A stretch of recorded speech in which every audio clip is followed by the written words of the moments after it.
Hey there, sleepyheads. Welcome back to another soft, slightly silly, and surprisingly informative stroll through history. Tonight, we're pulling back the musty velvet curtain on something we don't usually associate with the Middle Ages: fun. Because yes, even in a world of plagues, pointy shoes, and questionable soup, people still manage to have a good time. So before we jump in, get comfy. Fluff your pillow like it's made of goose feathers stolen from a noble's garden. Take a deep breath. And if you enjoy these strange little windows into the past, give this a like and subscribe. It helps more than you think, and it's free, unlike medieval bread. Okay, let's begin. You might picture medieval life as a long series of chores occasionally interrupted by plagues and invasions.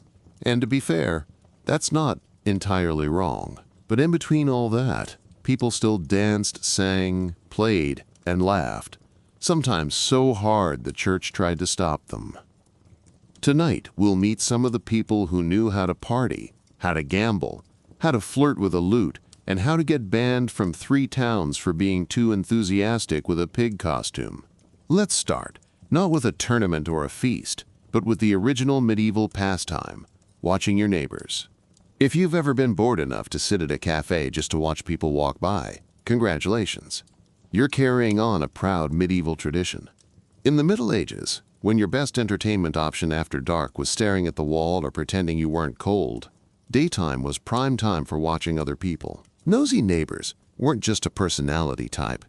They were an unpaid theater audience, and the world around them, the market, the churchyard, the town square, was a stage where drama played out daily, with no intermission and lots of turnips. Let's start with the market. The beating heart of every medieval town. Yes, people came to buy grain or onions, or perhaps a slightly lopsided chicken. But they also came to gawk. There were no sports channels, no magazines. So watching a drunk cooper try to sell a barrel with one side caved in was high-stakes comedy. Bartering wasn't just an economic exchange. It was performance art. Shouting over prices, feigning insult, storming off, and then shuffling back 5 minutes later pretending you forgot your purse. That was drama. And the fashion? Oh my. Let's just say that if someone showed up wearing a particularly loud hat, feathers, fur, or heaven forbid buttons, you could bet people were murmuring about it before they even crossed the cobblestones. Nothing drew attention like wealth you could see. A velvet sleeve? A sign you probably smelled good and had a bed that didn't squeak. Now, not all people watching was harmless. Let's talk about public punishment. Imagine a town crier yelling, "Come witness the punishment of Roger the Goose Thief!"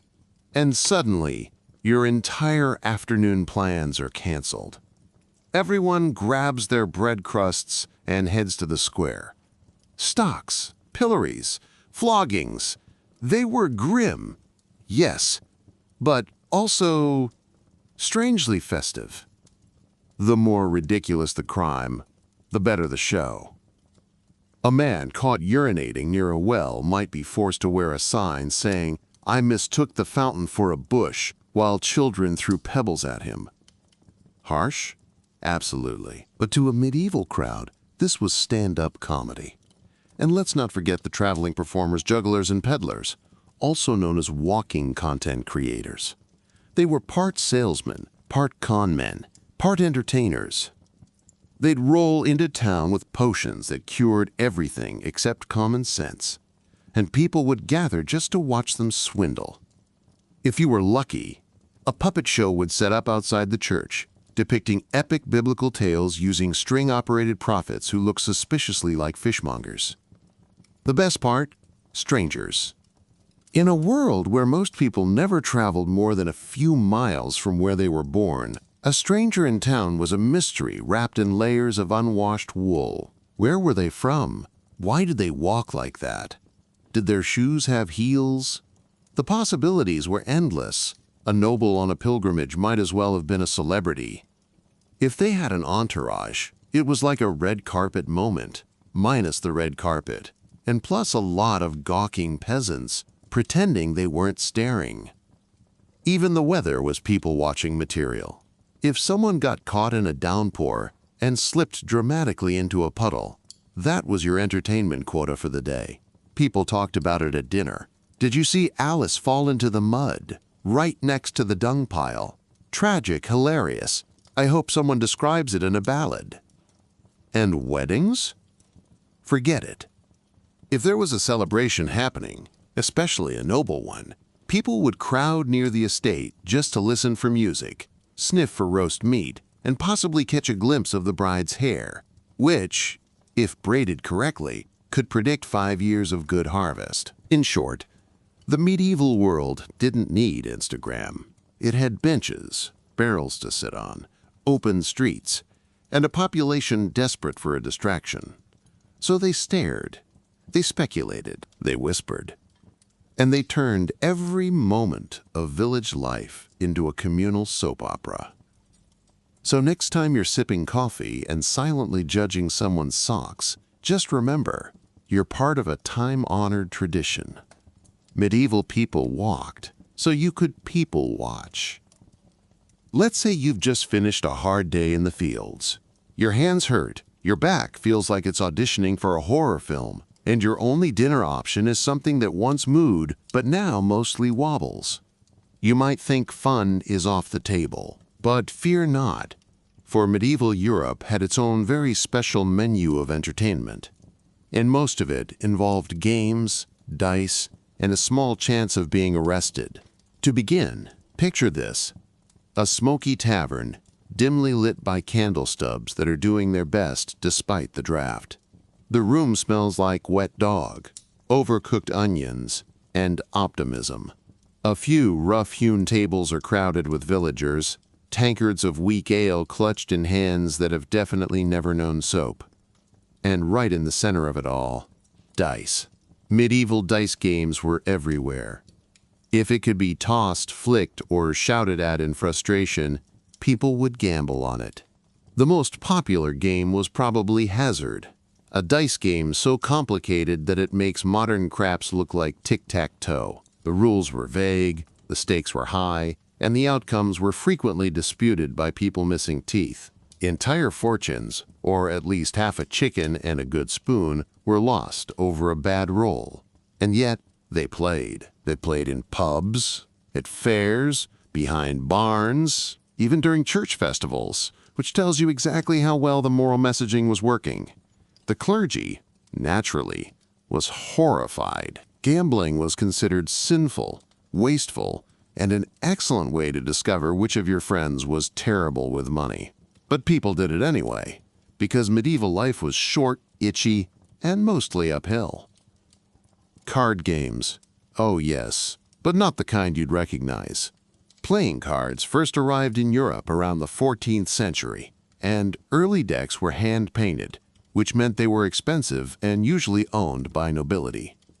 But once cheaper printed versions spread, the peasantry got in on the action too. Games like Trionfi in Italy or Karnoffel in Germany were like medieval versions of Uno, but with more yelling and fewer color matches. And then there were board games. Chess?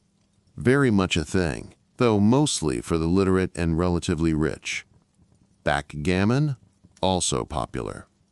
But if you were a peasant and didn't know your bishop from your left boot, you might have played simpler games like Nine Men's Morris, a strategy game that involved moving pieces around a board scratched into a barrel top or even drawn in dirt.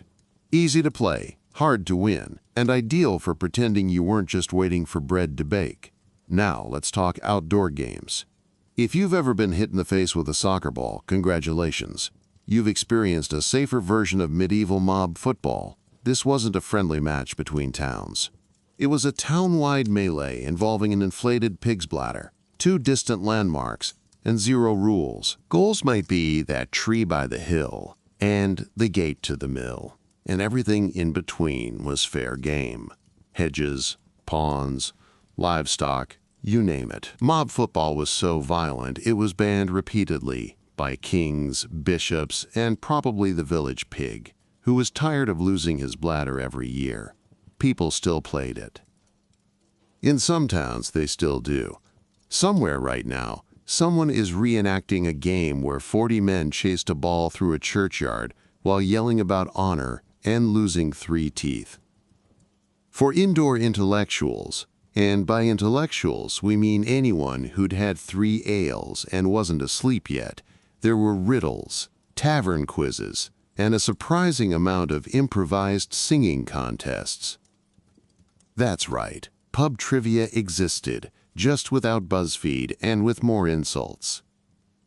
People would challenge each other with theological riddles, political puns, or bawdy rhymes about the local blacksmith's unfortunate beard. The winner got a drink. The loser got mocked. A fair system, and yes, even children had games. They played tag, blind man's bluff, and something suspiciously similar to hopscotch, which makes you realize that stepping on chalk outlines is apparently a universal human instinct. Medieval toys included spinning tops, hobby horses, and dolls made of rags, all carefully ignored by their parents, who were too busy boiling cabbage and fending off the plague. But here's the twist. Gambling and games weren't just for fun. They were social glue. A good dice game might settle disputes, forge friendships, or get you invited to a better hayloft. Losing a game might mean temporary disgrace, or an excuse to challenge someone to a rematch involving bread, pride, and possibly livestock. It was risky, it was loud, and it was deeply human. So if you ever find yourself groaning about how bored people must have been in the old days, remember this. In the Middle Ages, someone once bet his shoes in a dice game, lost, and walked home barefoot in the snow. Singing, that's commitment. That's medieval fun. If you've ever looked at your calendar and thought, wow, I deserve a day off for no reason, congratulations. You would have loved the medieval calendar. Because in the Middle Ages, everything was a reason for a feast. A saint's birthday? Feast. A royal wedding 6 towns away? Feast. The sun came out for the first time in a week? Feast. Followed by suspicious sunburn. Unlike today's holidays, which usually mean polite dinners and someone arguing over the thermostat, medieval feast days were full-blown sensory events. Loud, crowded, often sticky, and absolutely unmissable. Whether you were a lord, a monk, or a peasant with only 2 good teeth and a suspicious bruise from last week's goat incident. Let's start with religious festivals, which were essentially holy parties disguised as moral obligation. Christmas? Big. Easter? Huge. The feast of Saint whoever. Colossal, depending on how much ale the local monks had brewed. The church, while officially in charge of moral conduct, was also surprisingly chill about letting everyone celebrate, as long as there were candles, prayers, and at least one deeply uncomfortable sermon about humility before the dancing started. The best part, there were a lot of these. Over 100 feast days a year in some places. That's nearly one every 3 days. Granted, not every feast meant roasted boar and flagons of wine. Sometimes it meant extra bread and half a turnip, but even that was a celebration. In a world where dinner was usually whatever didn't escape the pot, a mildly salted vegetable was practically gourmet, and the feasts themselves? Utter chaos. Imagine a noble's hall packed with sweating servants, loud minstrels, and about 17 different types of poultry on the table, most of them still looking at you. Dishes were served in order of importance, not to you, but to the food itself. Swans came before chickens. Peacocks outranked geese. And yes, sometimes the animals were served redressed in their own feathers, like fashion-forward ghosts of dinner. Etiquette was complex. You couldn't just dig in.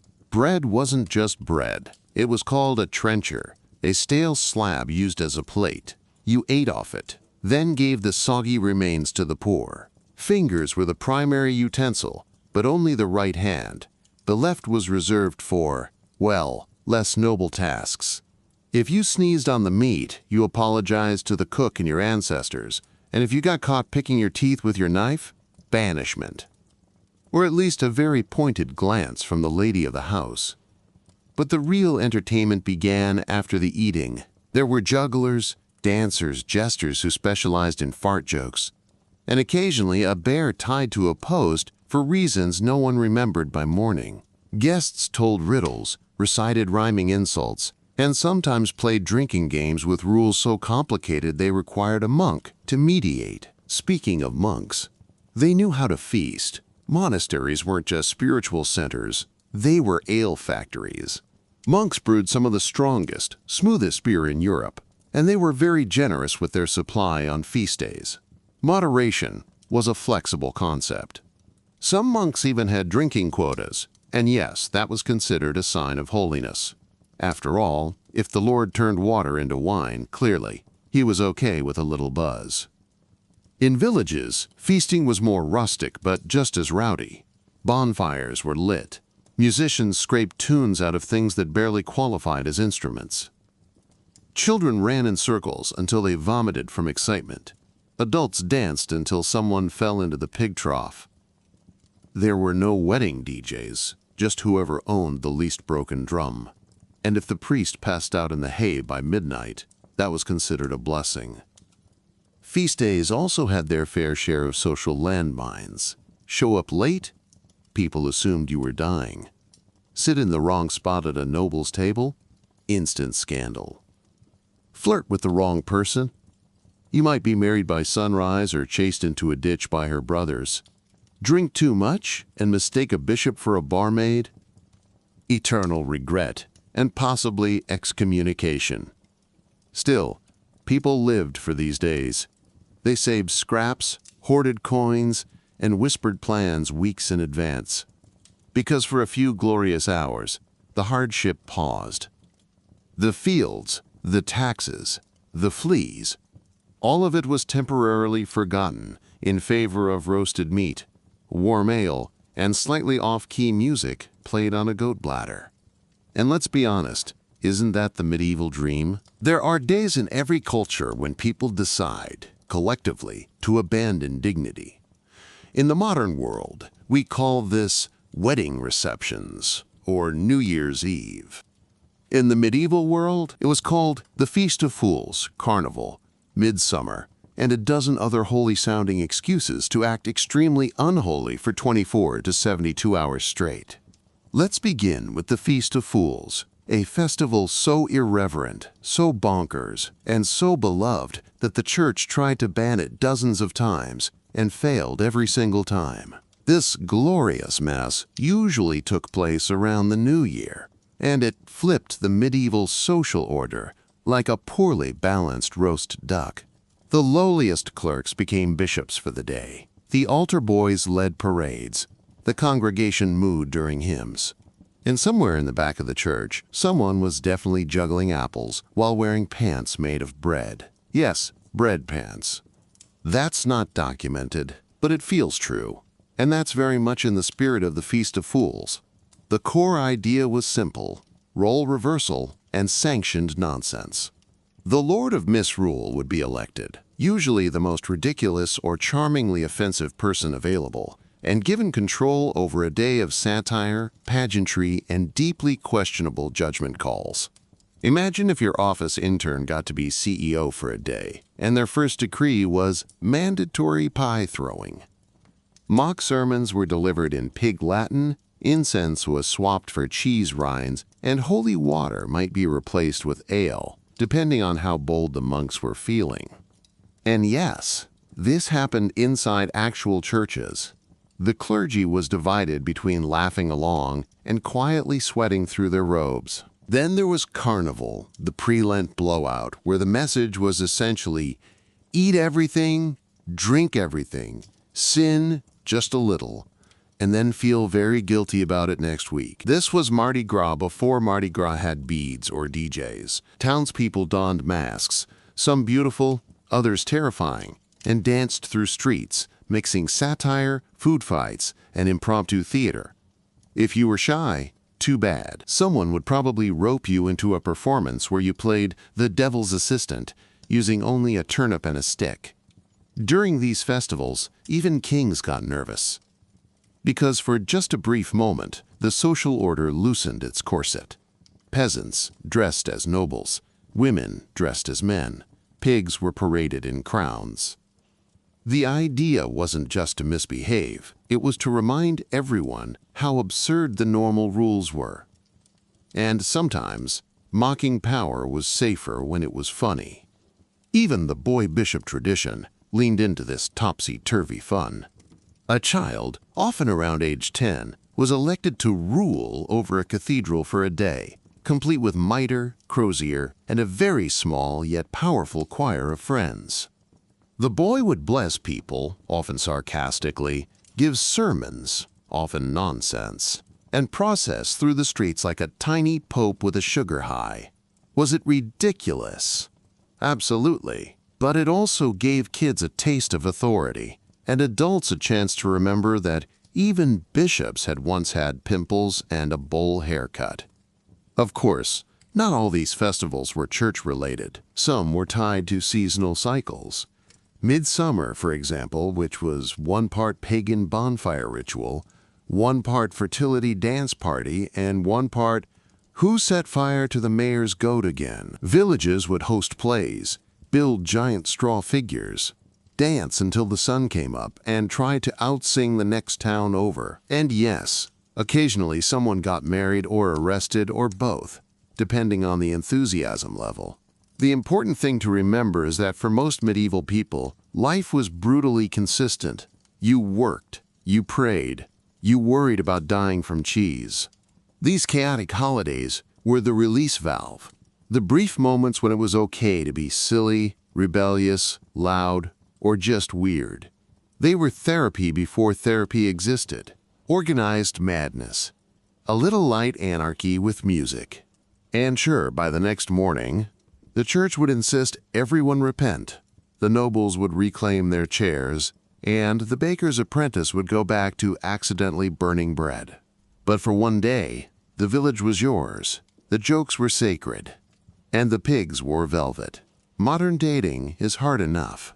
You swipe, you ghost, you try to sound casual while Googling how to flirt without sounding like a sentient spreadsheet. But medieval courtship? That was a whole different level of complicated. Picture trying to woo someone while being constantly supervised by their parents, your priest, and possibly a goat. Let's begin with the basics. Marriage wasn't usually about love. It was about alliances, land, dowries, and making sure nobody married a cousin too close or a peasant too poor. If you were a noble, your romantic future was probably decided when you were still trying to figure out which end of a spoon to use. If you were a peasant, you had slightly more freedom, but not much. Your options were basically the neighbor, someone from 2 fields over, or the stranger who once passed through during lentil season. But people are people, and even in a world without dating apps, they found ways to flirt. Sometimes subtly, sometimes not, and often while pretending they weren't. A popular method?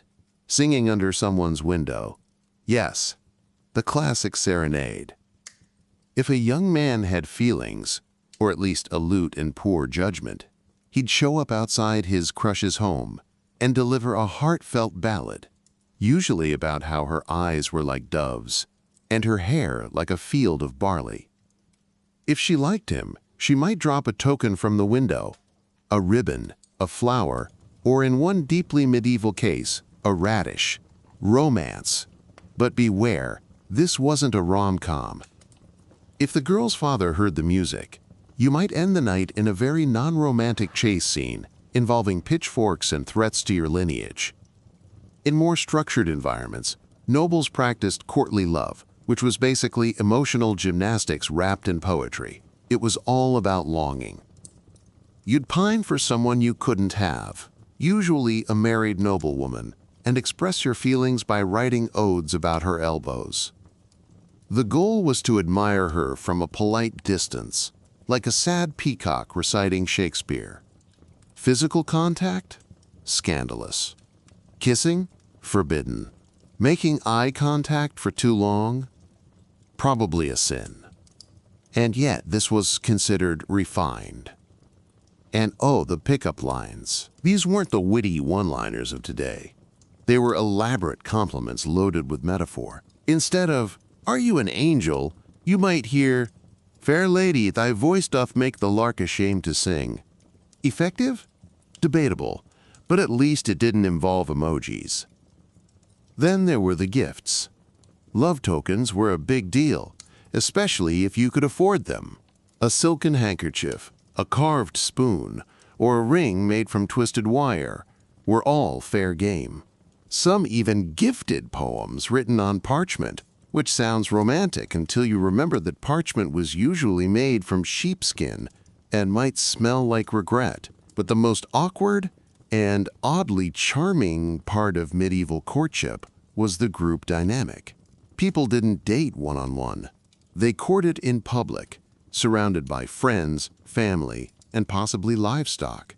If you wanted a private conversation, you had to get creative. One popular method? Talking through a garden hedge, like a very prickly version of a chat room. And of course, there were the love spells. Yes, medieval people got desperate too. Some carried dried herbs to attract affection. Others whispered prayers to Saint Valentine. A few tried more questionable methods, like slipping apple peels into someone's food or tying knots in their clothes. Basically, Tinder, but with more witchcraft. If you managed to navigate all this and still ended up engaged, congratulations, you now had to survive marriage negotiations. This involved dowries, property rights, livestock assessments, and occasionally the signing of contracts in front of witnesses who were very interested in your sheep. The wedding itself? That's another chapter entirely. But let's just say it involved a lot of drinking, awkward dancing, and public displays of commitment that sometimes included holding hands while standing in a muddy churchyard surrounded by curious chickens. Still, despite the rules, the rituals, and the truly absurd poetry, people fell in love. Sometimes secretly, sometimes loudly.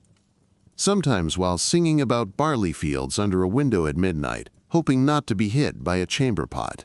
Medieval romance. Weird, risky, deeply poetic, and very, very human. If you've ever pulled a muscle playing dodgeball or sprained an ankle during a particularly aggressive game of charades, just know this. In the Middle Ages, sports didn't avoid injury, they practically aimed for it. Medieval people loved competition. Not in a friendly, we all get a participation ribbon way, but in the kind of way that ended with someone limping home, or possibly being fined by the local bishop. Sports were physical, chaotic, and often doubled as either military training or community therapy, depending on how many teeth were lost. Let's start with the most notorious of them all, mob football. You may think you've played rough games of soccer. You haven't. Mob football, also called Shrovetide football, wasn't just a game. It was a town-wide brawl, loosely themed around a ball. Played between two villages, or two sides of one. The goal was to get an inflated pig's bladder to a designated spot, often several miles away, by any means necessary. And I mean any. No teams, no uniforms, no referees, no rules. Just a seething, muddy mass of humanity kicking, punching, grappling, and occasionally stopping to help someone out of a hedge. It was less beautiful game and more surprise stampede with intermittent cheering. Houses boarded up their windows. Bakers closed shop early.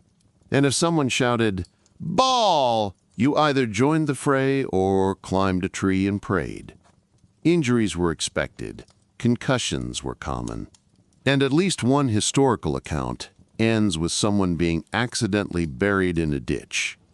Final score? Nobody knows. Possibly 0-0. Now, if you wanted something a little less violent, but still mildly suicidal, there was jousting.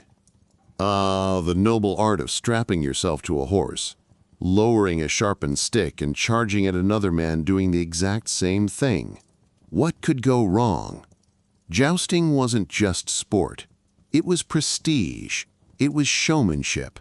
It was the medieval version of Formula One, if every crash involved more splinters and fewer medics. Knights trained for years to compete, perfecting their aim, balance, an ability to stay conscious after being hit in the chest at 40 miles per hour. Yes, they wore armor, up to 50 kilograms of it. But no, that didn't always help. Lances shattered, helmets cracked, horses tripped. There are historical records of spectators being hit by flying shards of wood. At one tournament, a knight famously lost control of his horse and rode into the viewing stand, sending several nobles into early sainthood. Still, people loved it. Crowds cheered. Nobles placed bets, and if someone died, it was written off as glorious misfortune. Very on brand for the era. For peasants, though, jousting was out of reach, both financially and physically.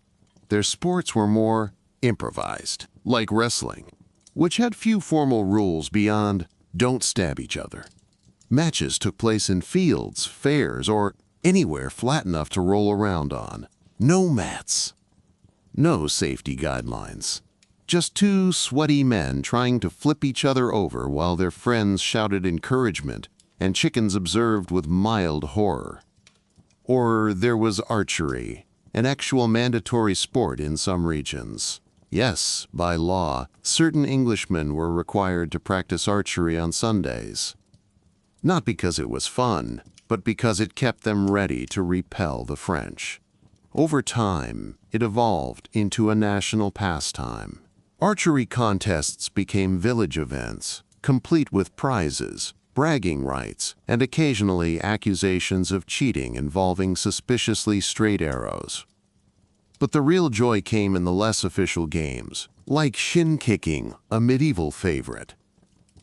That's exactly what it sounds like. Two contestants grab each other's shoulders and attempt to kick each other in the shins until one falls over or cries uncle.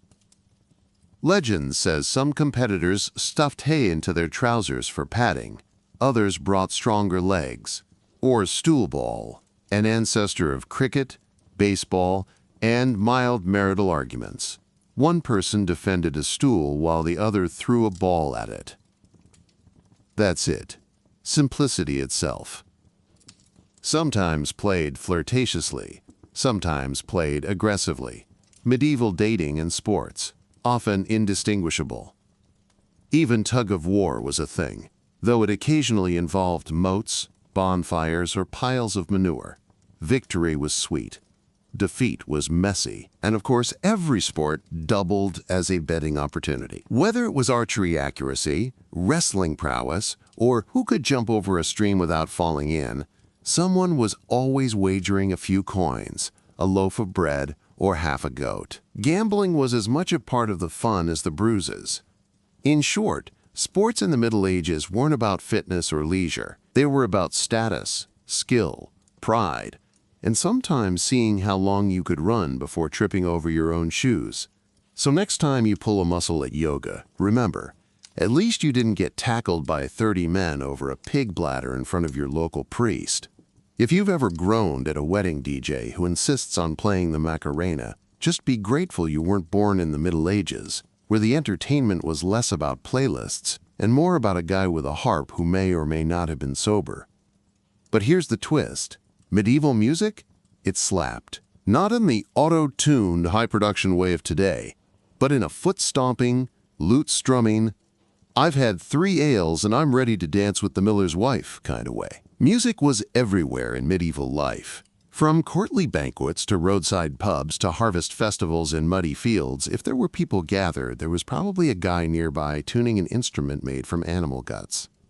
Let's start with the musicians themselves, the minstrels, troubadours, and jongleurs. These were the traveling entertainers of the day, part bard, part gossip column, part chaotic energy in brightly colored leggings. Minstrels performed in castles, courts, and occasionally on street corners if they were having a slow week. They sang songs of love, war, saints, or whatever scandalous thing happened in the next village over.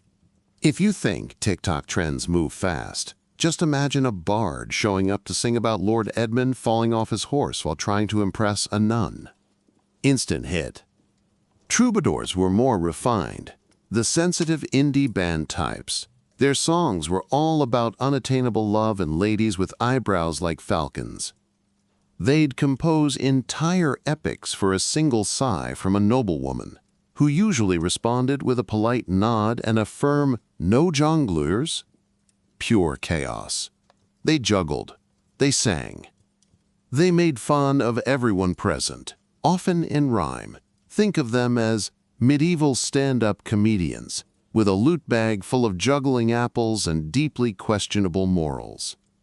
They weren't always welcome in churches, or castles, or polite society. But the people loved them. And then there were the instruments, most of which sound like they were named during a sneezing fit. The lute, the hurdy-gurdy, the crumhorn, the sackbut, the rebec, the recorder. Yes, that recorder. Each one looked like a DIY project and sounded like something between a goose and a dying kettle. But together, magic, or at least tuneful enough to drink to. In villages, music wasn't just for listening, it was for dancing. And no, not slow swaying or tick-tock shuffles. Medieval dancing was vigorous. If you weren't sweating, you were doing it wrong. Popular styles included the branley, a sort of group shuffle where people moved in a circle, sometimes swapping partners mid-step like a very polite mosh pit, or the carol, which involved singing and dancing at the same time, because apparently peasants were expected to multitask even during leisure.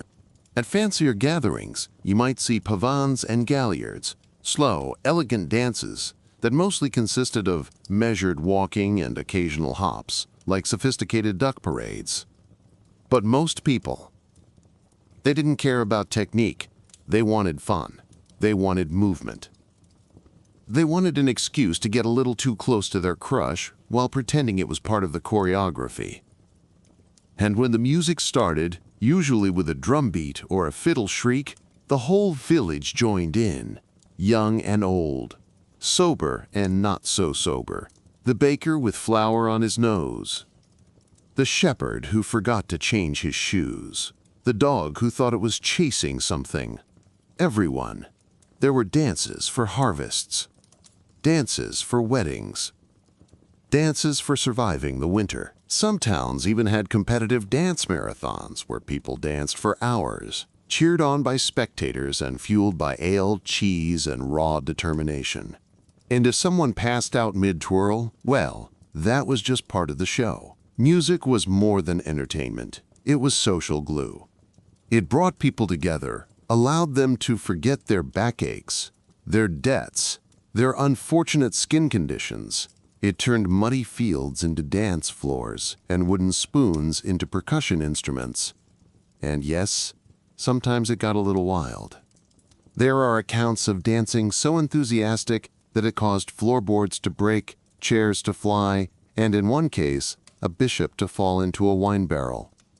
Whether that was part of the choreography or not remains unclear. So next time you hear a lute solo and think, "This isn't my vibe," remember, somewhere in 14th century France, a crowd of villagers was clapping along, singing about cabbage, and absolutely losing their minds over a sackbut solo.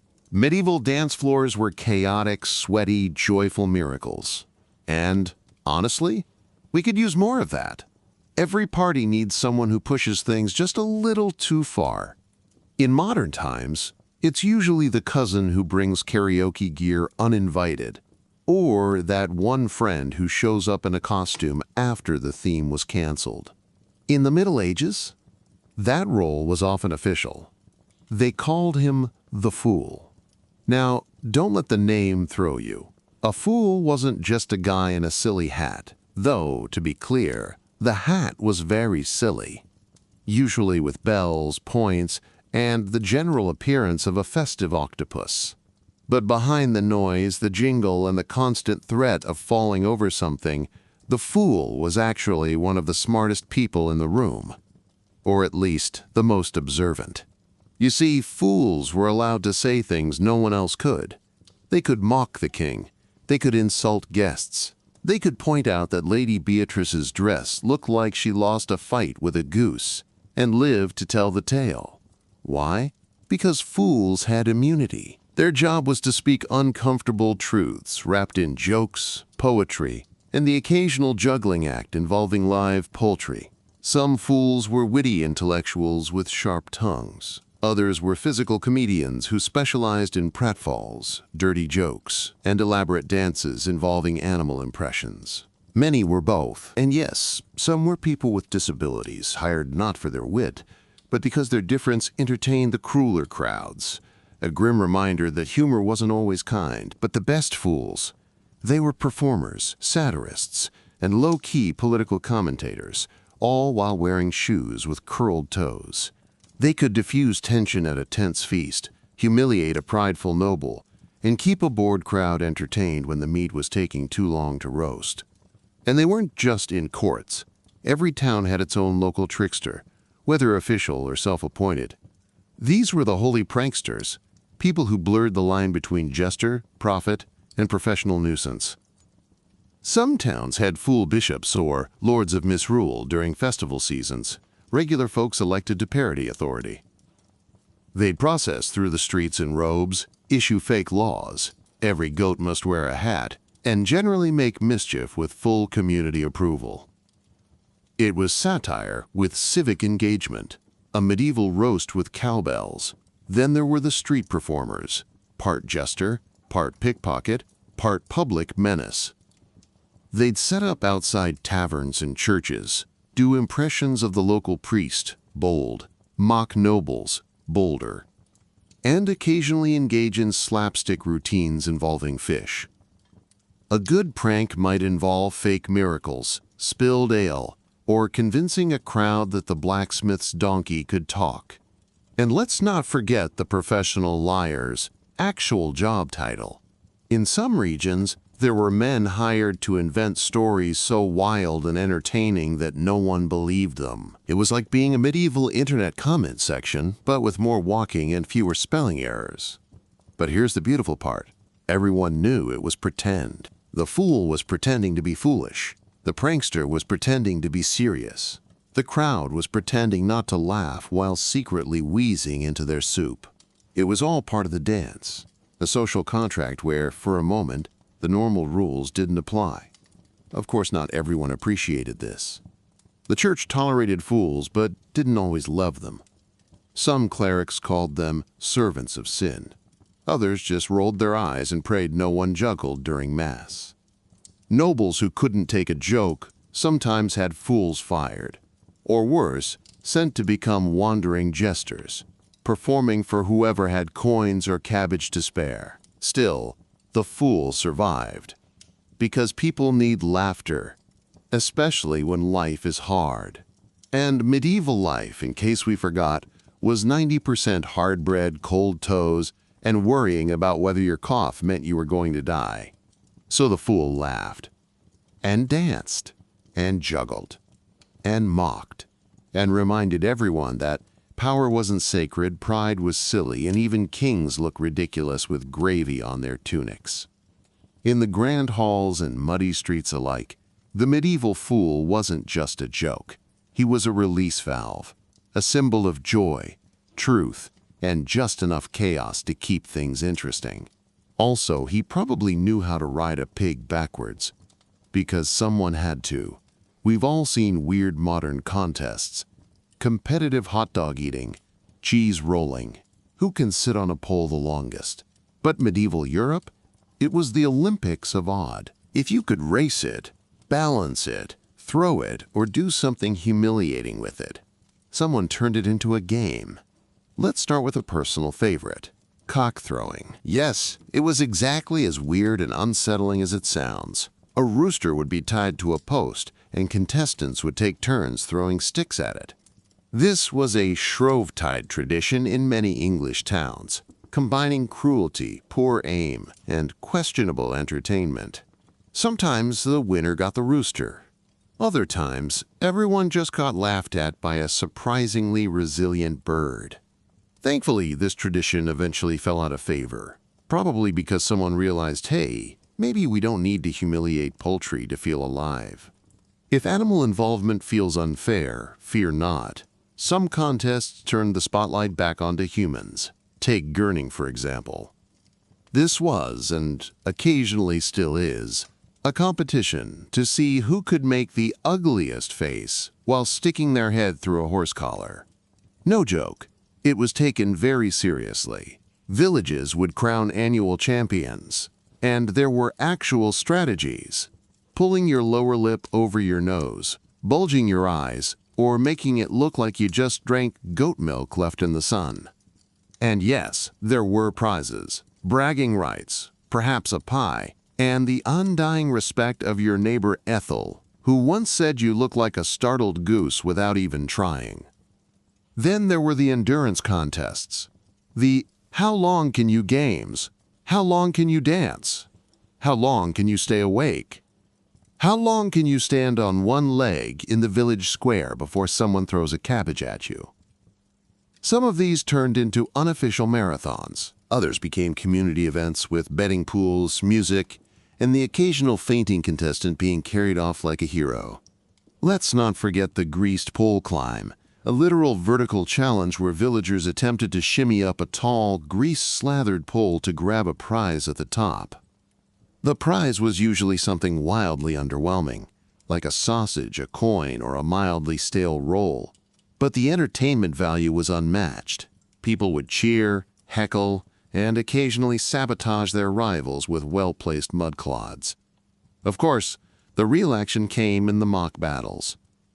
No, not jousting. We're talking full-on village brawls organized as sport. In Cornwall and other parts of England, people participated in hurling the silver ball, a sport that blended rugby, chaos, and medieval disregard for personal safety. There were few rules, many players, and often no clear understanding of when the game ended, if it ended at all. One village's version even included a rule that said if the ball landed in a river, play must continue in the river. Picture 40 men splashing and shouting over a leather ball while a confused duck swims by. Spectators cheered from bridges. Occasionally, the ball was lost. No one cared. The point was not to win, but to experience. In France, you had jeu de paume, an early form of tennis played with the palm of your hand. But instead of smooth courts and polite claps, imagine shouting nobles smacking a hard ball against castle walls while wearing impractical outfits. Players often cheated by distracting their opponents with insults, or, if desperate, by throwing their hat at the ball mid-air. Not all contests were physical. Some were verbal duels, poetry slams before poetry was cool. Troubadours and poets would challenge each other in public spaces, exchanging clever insults, romantic boasts, or theological riddles. The crowd voted by shouting, laughing, or throwing bread, approval in carbohydrate form. And then there were the love competitions. Yes, you could win a prize for being the best lover, poetically, of course. Judges would assess your letters, your poems, your ability to sigh dramatically at sunset. The prize? Usually a wreath, a title, or the eternal side-eye of your jealous rivals. But perhaps the strangest of all were the sleeping contests. Not officially recognized, but well documented in folklore. Some towns claimed to have champions who could nap anywhere, on fences, in fields, during sermons, even mid-song. Whether or not these contests were real or just clever excuses for lazy afternoons, no one knows.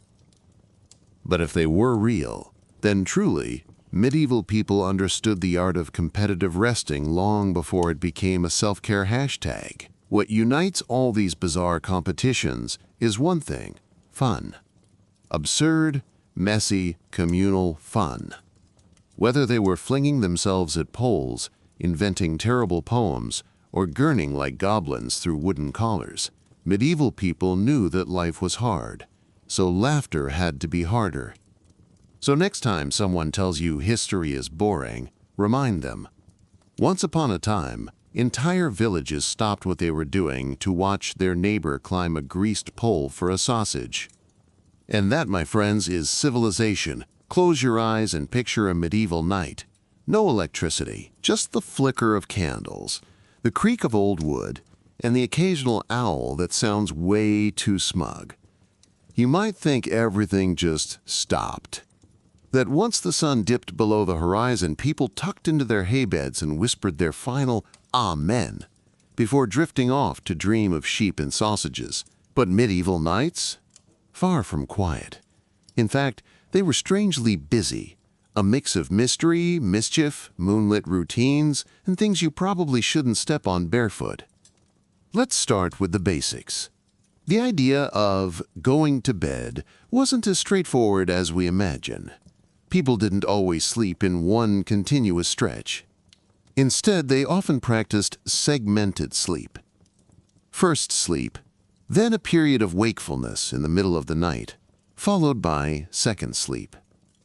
What did people do during this nighttime intermission? Oh, lots. They prayed, yes, but they also chatted, snacked, told stories, checked on livestock, and in some cases, visited their neighbors. Not just for company. Let's just say some candles were blown out strategically. This midnight break was so common, it appears in everything from medical texts to love letters.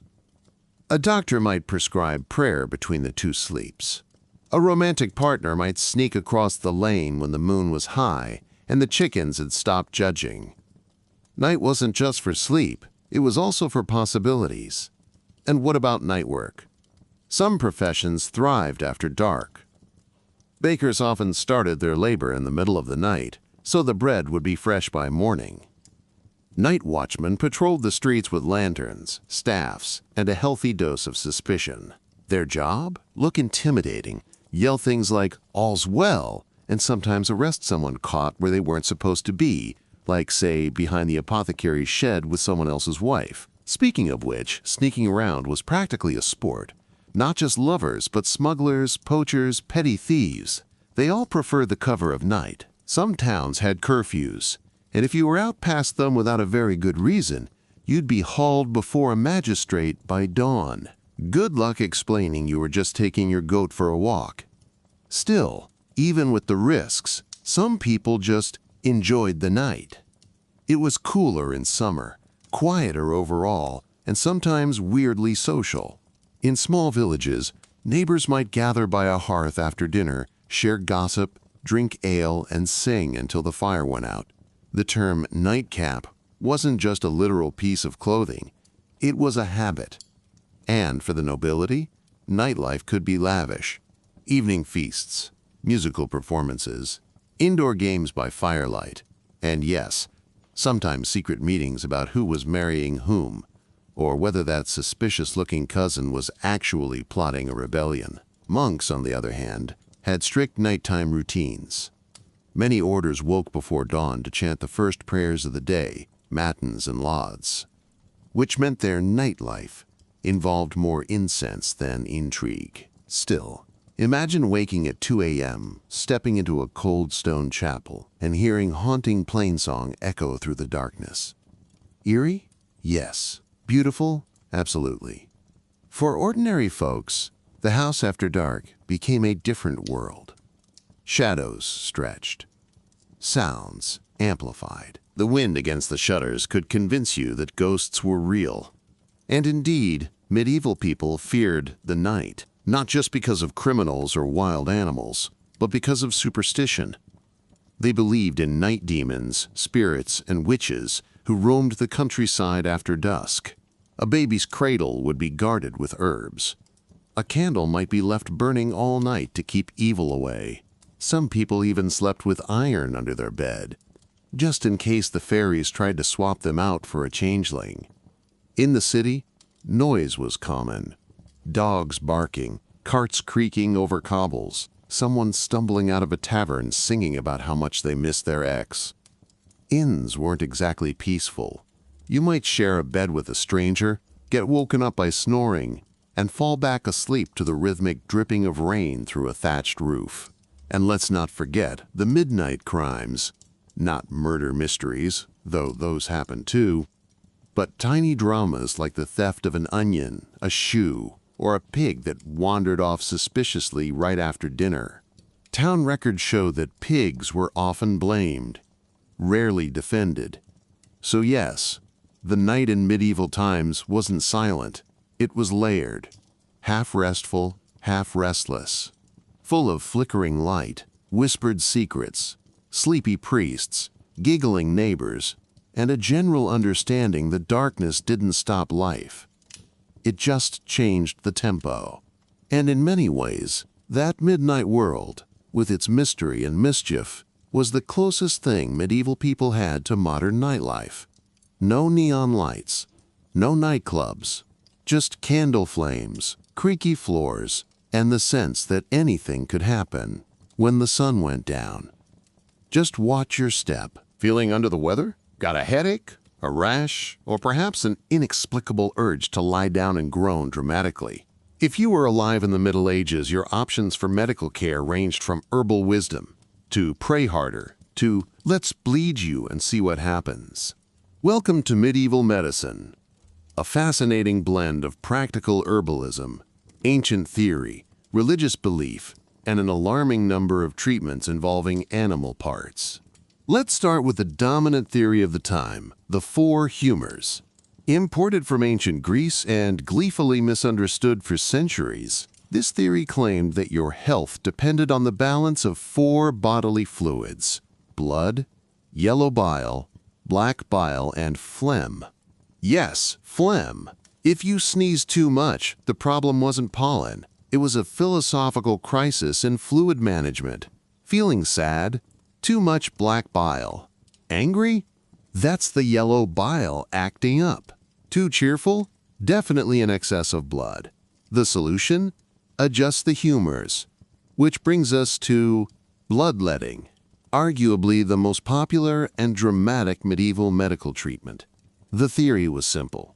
If your humors were unbalanced, draining blood would restore order. This could be done with a knife, a lancet, or, for those who preferred a more artisanal approach, leeches. Leeches were considered classy. They were kept in jars and used by barber surgeons who were exactly what they sound like. The guy who cut your hair also cut your leg open. Practical. They even had a red and white pole out front, which symbolized a bloody bandage. If you've ever wondered why barbers have that swirling pole, now you know. It's historical branding for, we used to bleed people on purpose. Of course, not all treatments were so invasive. Herbal medicine was widespread and surprisingly effective in many cases. Wise women, monks, and traveling healers kept meticulous notes about the healing properties of plants.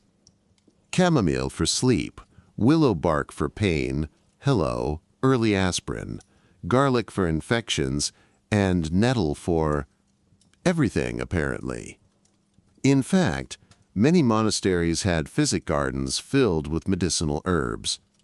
Monks documented recipes, brewed tinctures, and applied poultices, all while whispering prayers and hoping the patient didn't notice the smell. But for every helpful herb, there were some questionable ingredients, like powdered emeralds, very expensive and entirely useless, burnt hedgehog for fevers allegedly, or, and I wish this were a joke, a paste made from mouse droppings. It was used on toothaches. It did not help, and let's not forget the diagnostic methods.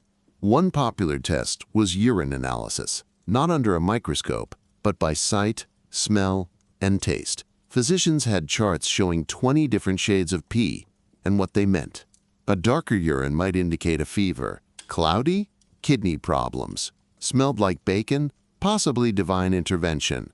Yes, some doctors tasted it. No, we are not moving on without acknowledging that. For spiritual ailments, which, let's be honest, covered most things in medieval thinking, the solution was often prayer, pilgrimage, or the application of holy relics. Sick? Touch a saint's finger bone. Cursed? Visit a shrine. Possessed?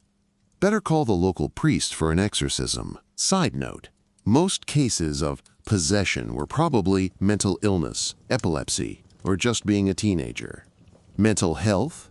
That was tricky. Melancholy, hysteria, and madness were treated with a mix of herbal sedatives, restraints, or in severe cases, holy water enemas. which sounds like the worst spa treatment in history. Hospitals existed, but they weren't what you'd expect. Most were charitable institutions run by the church, focused more on spiritual care than actual healing. You'd get a bed, a prayer, maybe a little broth. But if you expected surgery, you were out of luck unless your barber was free on Tuesday. Speaking of surgery, it did exist, but without anesthetics or much training. Amputations were done quickly, sometimes with help from several large men holding the patient down. Trepanning, drilling a hole in the skull, was used to treat head injuries or release evil spirits. It sometimes worked. Mostly it didn't. There were also plague doctors, famously dressed in long coats and beaked masks filled with herbs. These were meant to protect them from miasmas, bad air thought to carry disease. In reality, they looked like terrifying bird lawyers, and probably scared off the illness by sheer aesthetic. But for all the strange treatments, medieval people weren't foolish. They experimented, they observed, they preserved ancient texts and added their own insights. And yes, they got things wrong, but they were trying. Often with a sincerity that's oddly moving, especially considering the lack of hand sanitizer. So if you're ever tempted to complain about modern healthcare, remember, you could be lying on a straw mattress while someone insists your fever is caused by an imbalance of yellow bile and sin. And your only hope? A leech and a prayer. Sleep tight. We all complain about work, long hours, endless emails, awkward meetings that could have been shorter, or just never existed. But if you ever find yourself grumbling about office life, take comfort in this. At least you weren't the town leech collector. Yes, that was a real job. And it's just the beginning.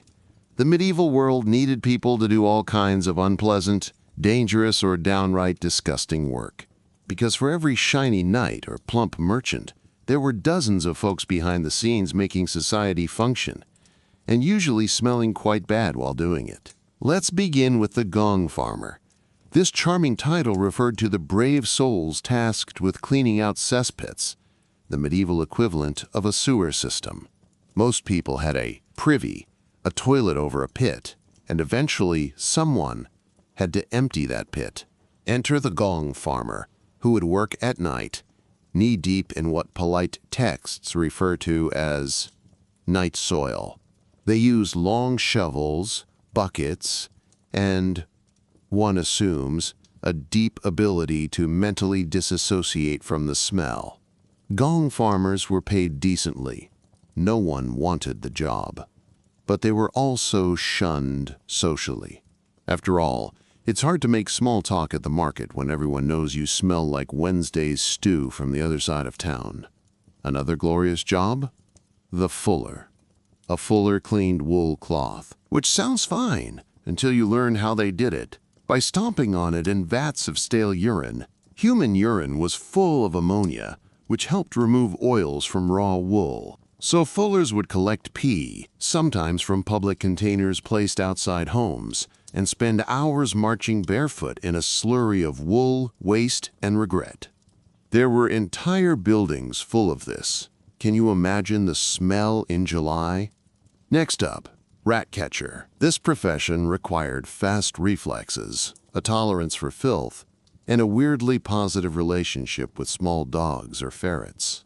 Cities were overrun with rodents, especially when food was stored poorly, and cats were associated with witchcraft. So rat catchers would roam around with tools, traps, and maybe a bag full of wriggling, angry rats that they'd display as proof of a job well done. Some rat catchers also doubled as exterminators for hire, offering services like rat drowning, rat burial, or, if you were really fancy, live performance rat battles between animals. Entertainment options were limited, okay? And speaking of vermin, let's talk about the tanner. Tanners turned animal hides into usable leather. Useful? Absolutely. Delightful to work with? Absolutely not. The process involved soaking skins in a mix of water, lime, and, you guessed it, urine or feces. The hides had to be scraped, softened, and left to dry in massive yards that reeked like a barn on a hot day. Tanneries were always placed far outside city walls, not just for the smell, but because they were considered spiritually unclean. Imagine walking to work every day, knowing even your priest side-eyed you. Then we have the executioner, a job that combined extreme precision, nerves of steel, and the social life of a haunted tree stump. Executioners weren't always grim reapers in black hoods.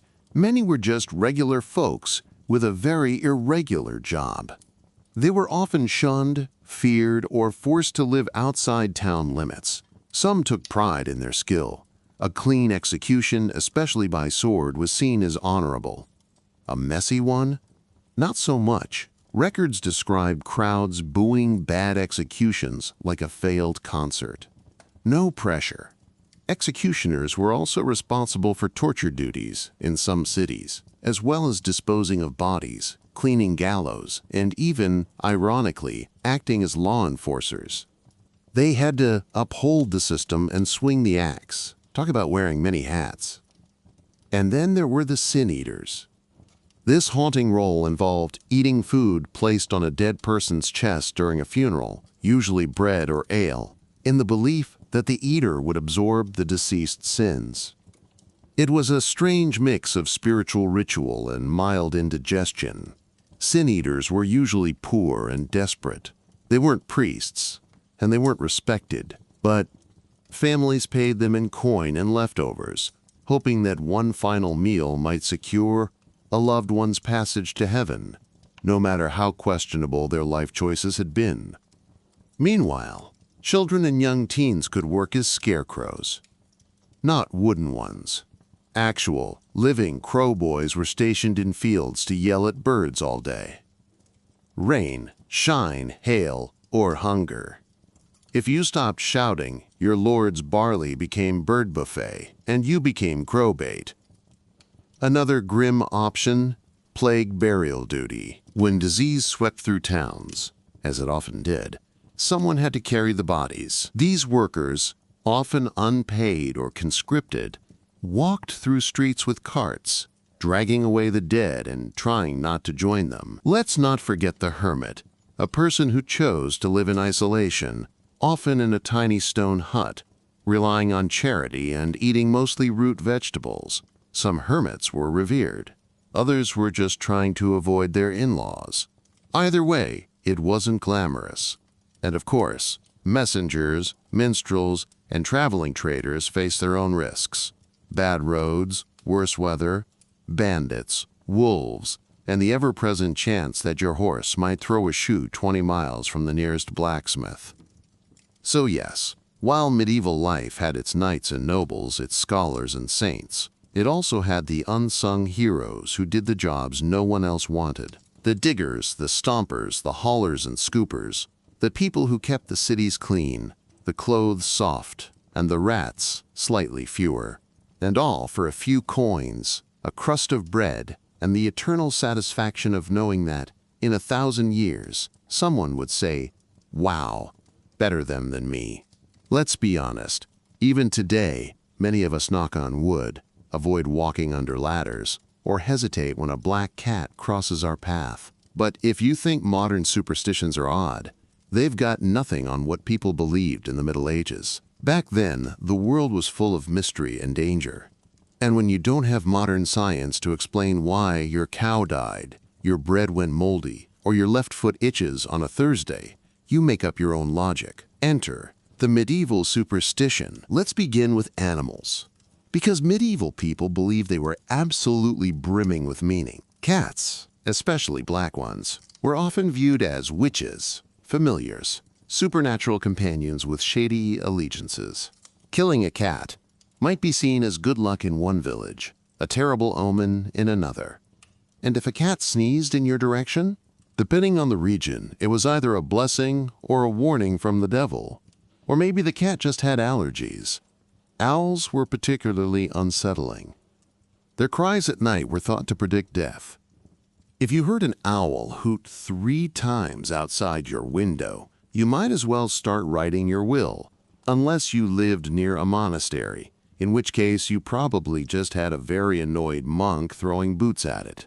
Toads and frogs were seen as both magical and disgusting. People believed they were ingredients in potions, sources of illness, or possibly possessed by demons. Some thought carrying a dried frog in your pocket could ward off epilepsy. No one asked the frog's opinion. Pigs? Pigs were special. Seeing a pig run through the street during a festival could mean good fortune, unless the pig looked you in the eye, in which case you were cursed. People had complicated relationships with pigs, and then there were mirrors, or, as medieval folks might have called them, portable soul traps. Breaking a mirror wasn't just bad luck. It was considered spiritually dangerous, because many believed your reflection was part of your soul, and shattering it could invite ghosts. Some even covered mirrors during storms, fearing lightning could bounce off the glass and strike inside. Shoes on the table? Absolute disaster. This superstition likely started with practical concerns. Shoes were filthy, but quickly escalated. In some areas, placing shoes on a table meant death within the year. In others, it just guaranteed an argument at dinner. Itchy palms? Left hand. Money's going out. Right hand. Money's coming in. Either way, someone's getting pickpocketed. Bread falling butter side down wasn't just annoying. It was a sign that someone in your household had recently lied. If it landed butter up, congratulations. Your family was morally superior. Or the table was slightly tilted. And yes, weddings and babies were minefields of superstition. Getting married on a Friday? Bad idea. Rain on your wedding day? Good luck in some places, tragic omen in others. Seeing a hare on the way to the church? Cancel the whole thing. That's a witch in disguise. As for pregnancy, women were told not to look at ugly people or bad art, lest their baby come out strangely shaped. Cravings had to be satisfied immediately, lest the child be born with a strawberry mark, or, worse, a cursed personality.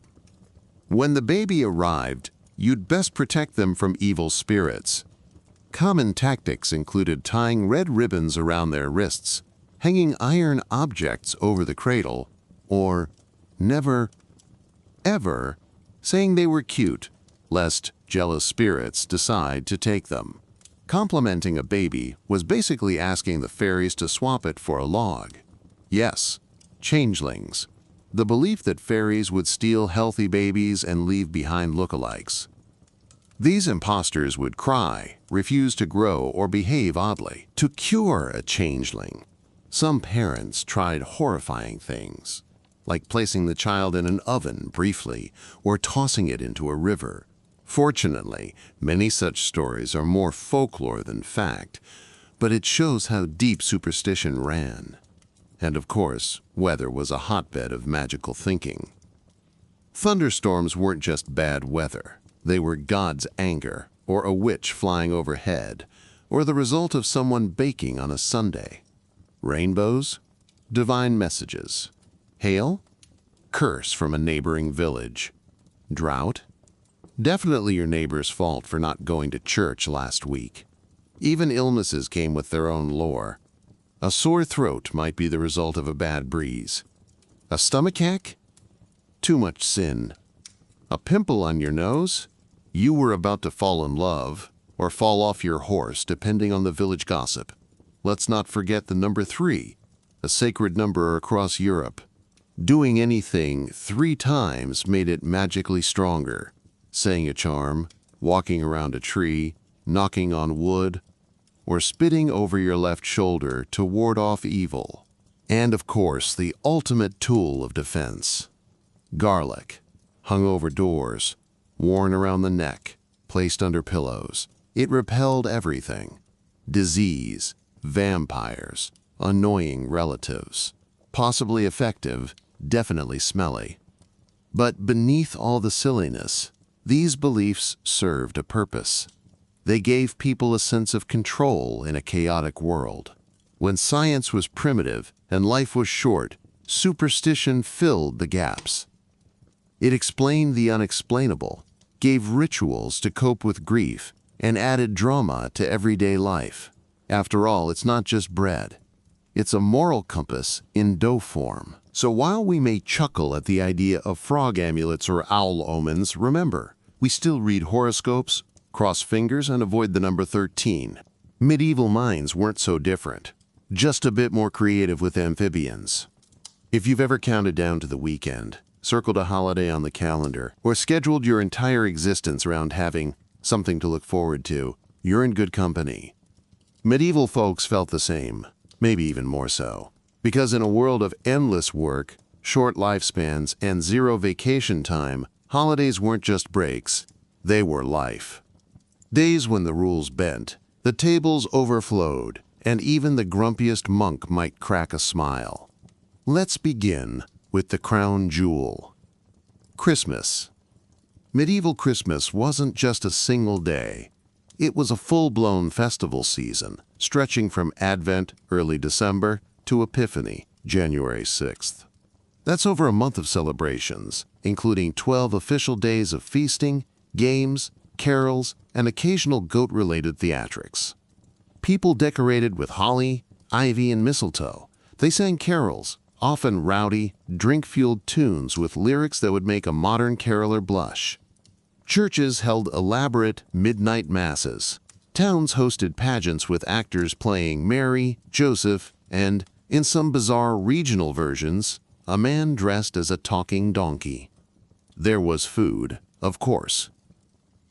So much food. Roasts, pies, spiced wine, and the ever-popular frumenty, a sort of medieval porridge that tasted like dessert and breakfast had a medieval baby.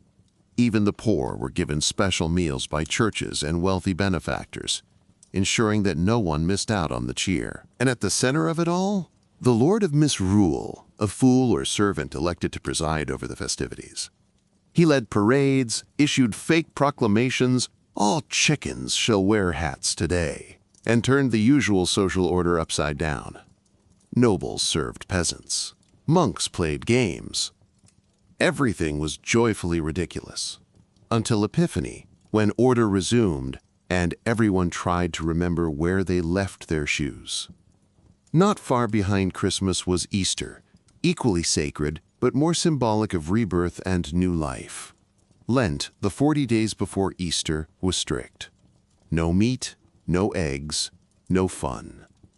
But when Easter Sunday arrived, boom! Meat pies, dancing, new clothes, and egg-rolling contests that were part sport, part spiritual metaphor, and part excuse to fall over in a meadow. Then there was May Day, one of the most beloved festivals of the year, especially by young people. On May 1st, the village gathered at dawn to collect flowers and greenery, decorate a maypole, and crown a May Queen. People danced in circles, sang flirtatious songs, and occasionally disappeared into the woods for ahem, spiritual reflection. May Day was a celebration of fertility, springtime, and mild chaos.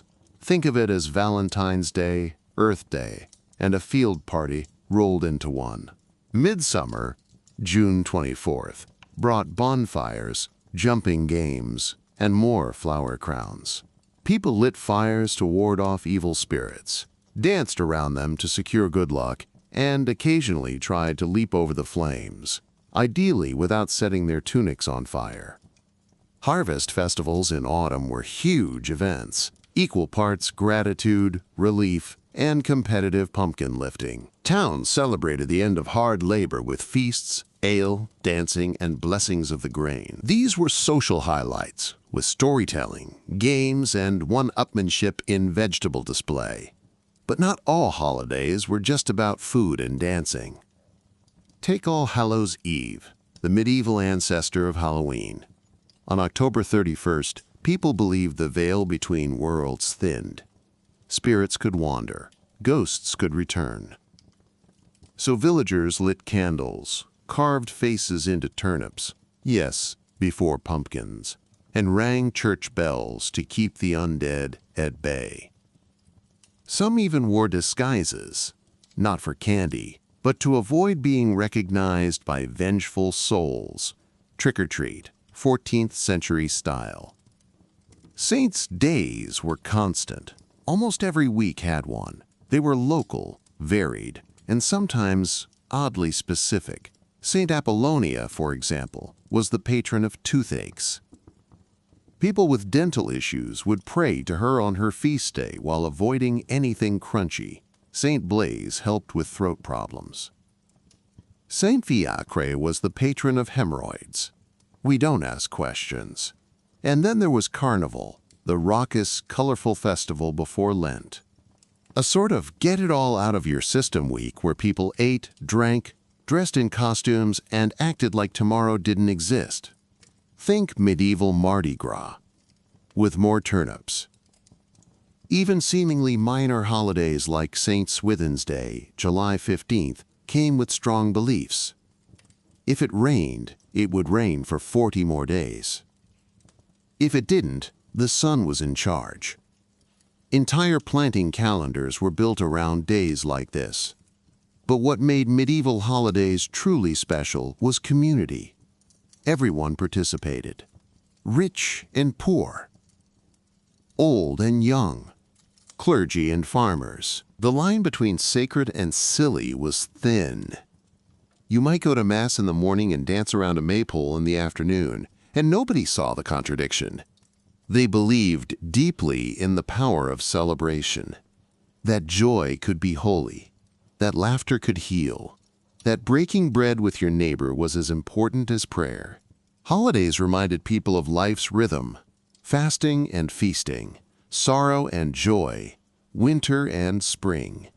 So yes, life was hard, but holidays made it brighter, with bells, banners, bonfires, and bizarre traditions that somehow made everything feel worth it. Now, if you'll excuse us, we're off to tie ribbons to a goat and declare him mayor of the turnip patch.